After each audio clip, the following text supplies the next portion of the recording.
Hey guys, welcome back to the vlog. Obviously, if you are here, you are ready to start your own business, and Casey and I want to see you guys succeed, so we are gonna give you guys our tips and our tricks and everything that we have learned the hard way about starting a business to hopefully help you guys skip some of that heartbreak that we had and get you guys through this process faster.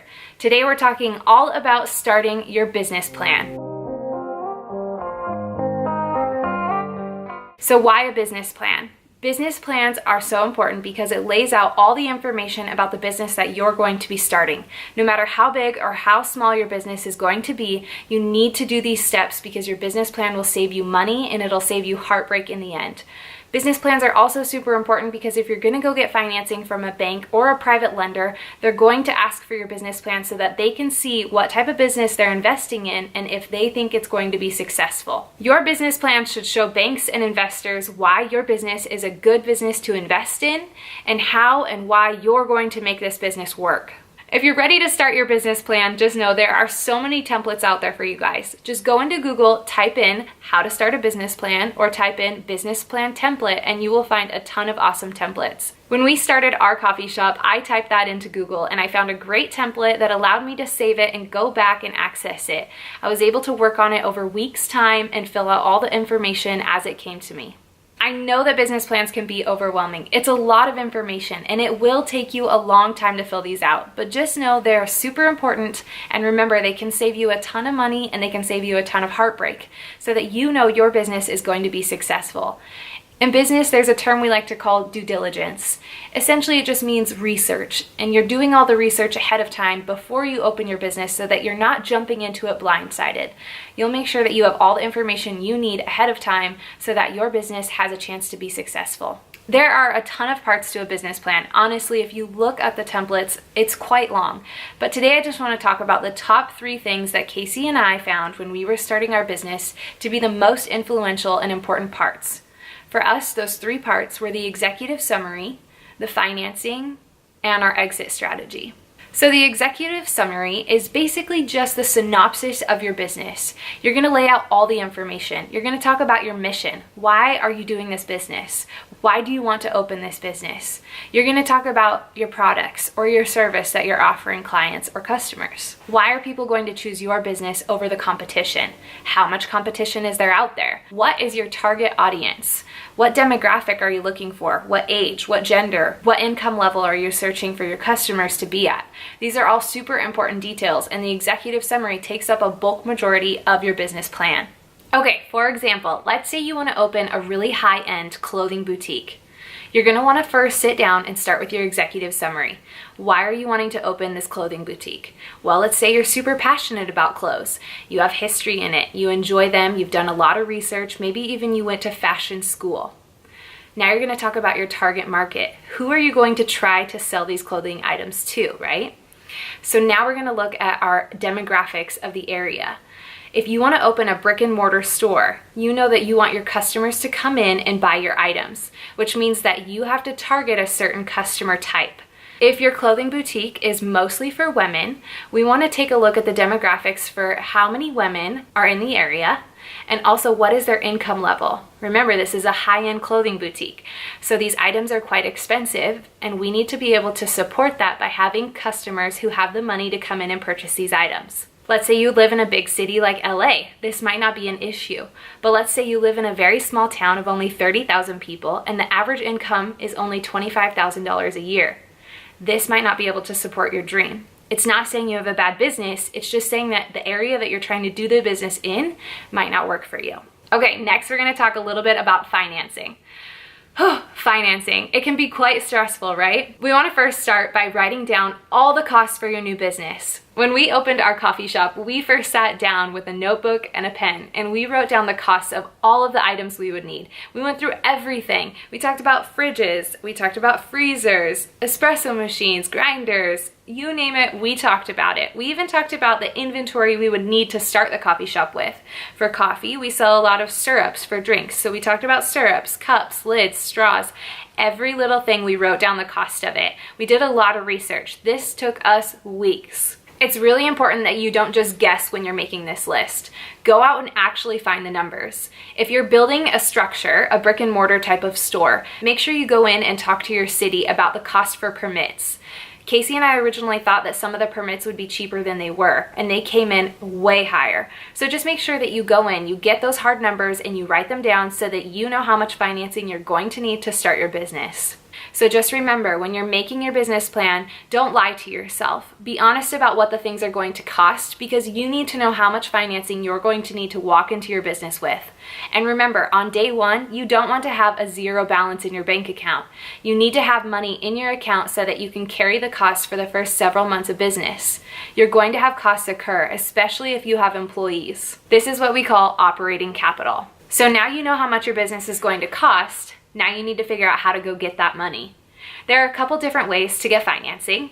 The most traditional ways are going to get a loan from a bank or talking to investors. Investors can be family and friends. I personally don't suggest going to talk to family and friends about it unless it's a last resort, just because if things don't work out the way that you originally hoped, there can be hard feelings. If you go into a bank and you're looking for a small business loan, they're absolutely 100% going to ask you for your business plan.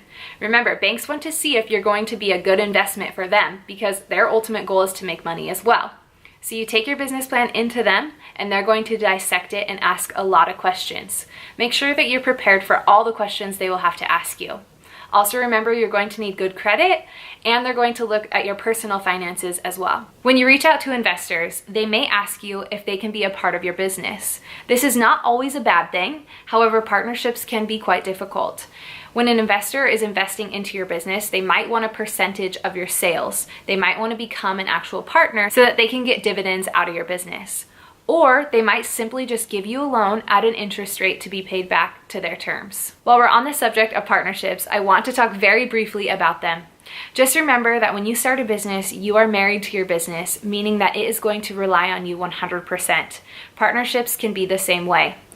If you need to get out of your business with your partner, remember that it can be very difficult. You can't just walk away from your partnership. If you guys have hard feelings or if you guys disagree, it's going to be very difficult. One of you might have to buy the other one out. This can cost you friendships. This can cost you even your family relationships. So be very careful and be very strategic about the partnerships that you enter into. The last, and what we might consider the most important part of our business plan, was the exit strategy. I know it seems weird. You're building your business, you're writing your business plan, you're so excited to open it. Why do we have to think about how we're going to close it someday? But this is so important because it can save you so much when the time comes. Let's be honest, most people don't own one business for their entire life. Some reasons that you might end up having to close your business someday might be because of the economy crashing. Maybe there's a death in your family. Maybe there's a divorce or separation. Maybe you have to move. All of these are great reasons that your business someday might have to close down. Another reason that you might end up getting rid of your business is that it does so great that you want to sell it. Maybe a company might approach you and want to buy your business because it fits their model and they want to expand their business. Or maybe you see just a great opportunity to sell it, make some money, and move on to your next adventure. Another reason that you might be getting out of your business is that you're ready to retire and you're going to pass your business down to a family member. Say it's a father and a son passing down the business. This happens all the time. Casey and I've seen it a lot. So whatever your reason is for closing your business, selling your business, or passing it down, just remember that it's good to walk into the business with a plan ahead of time.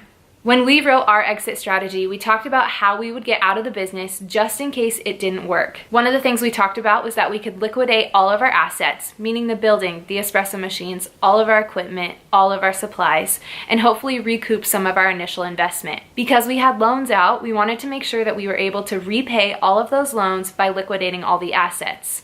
Think about how important this could be. If you can't get out of your business because it's not working, but you have significant loans out, this could financially bankrupt your family. I don't say this to scare you, but just remember that most businesses don't make it past 5 years. So it's important to just have a plan and make sure that you are prepared as possible in case your business doesn't work out for you, to make sure that you don't run into a bad situation for your own personal finances. So let's say that you're finished with your business plan. The next step is to take your business plan to people that you respect. This could be CEOs, managers, other small business owners, maybe someone in your family who has experience in business. Take your business plan to them and ask them to look it over for you. And remember, the more honest that they are, the more hard questions that they ask you, the better. Casey and I have a term for this. It's called calling your baby ugly. No one wants to hear that their baby's ugly, right? Well, it's the same thing with your business plan. You've worked really hard on your business plan. You've spent weeks, maybe even months, finding all this information, and now you're ready to share it with the world. You're excited about it. You think that this is perfect. You think that this business is going to be the next best thing, and maybe it is. But when these people look at your business plan for you and they ask these hard questions, don't be turned off by it. They're doing it because they want you to be successful in life. They don't want to see you start this business, invest a bunch of money, and fail. They're gonna ask you questions just like they asked Casey and I.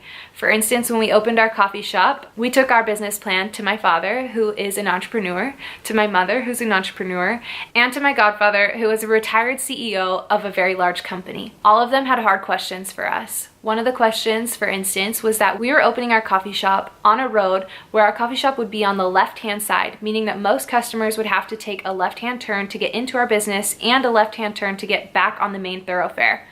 My parents and my godfather thought that this could propose a problem.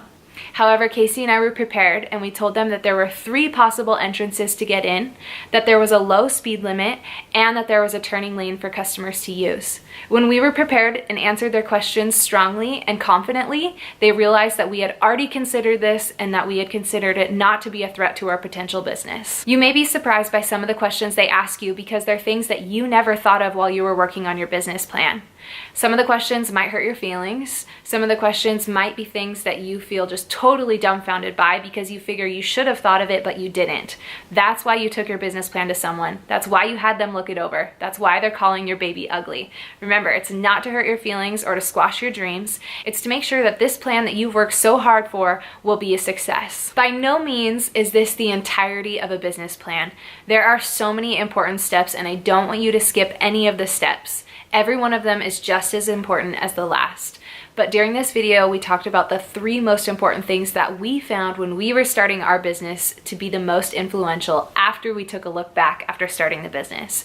Those 3 things, again, were the executive summary, financing, and the exit strategy. Remember to take your time while you're working on your business plan because this could make or break your business, and it could help you become successful down the road.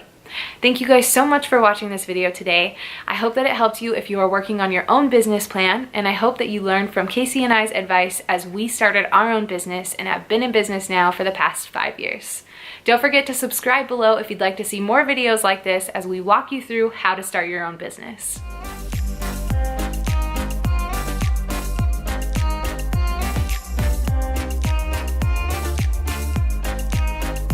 You're very excited. No one is as excited. No one is as excited. Wow. Nobody is as excited. It's the is as excited part. You say you're excited. Okay. You say you're excited about it. And you say you're excited about it and you think that it's perfect. Okay.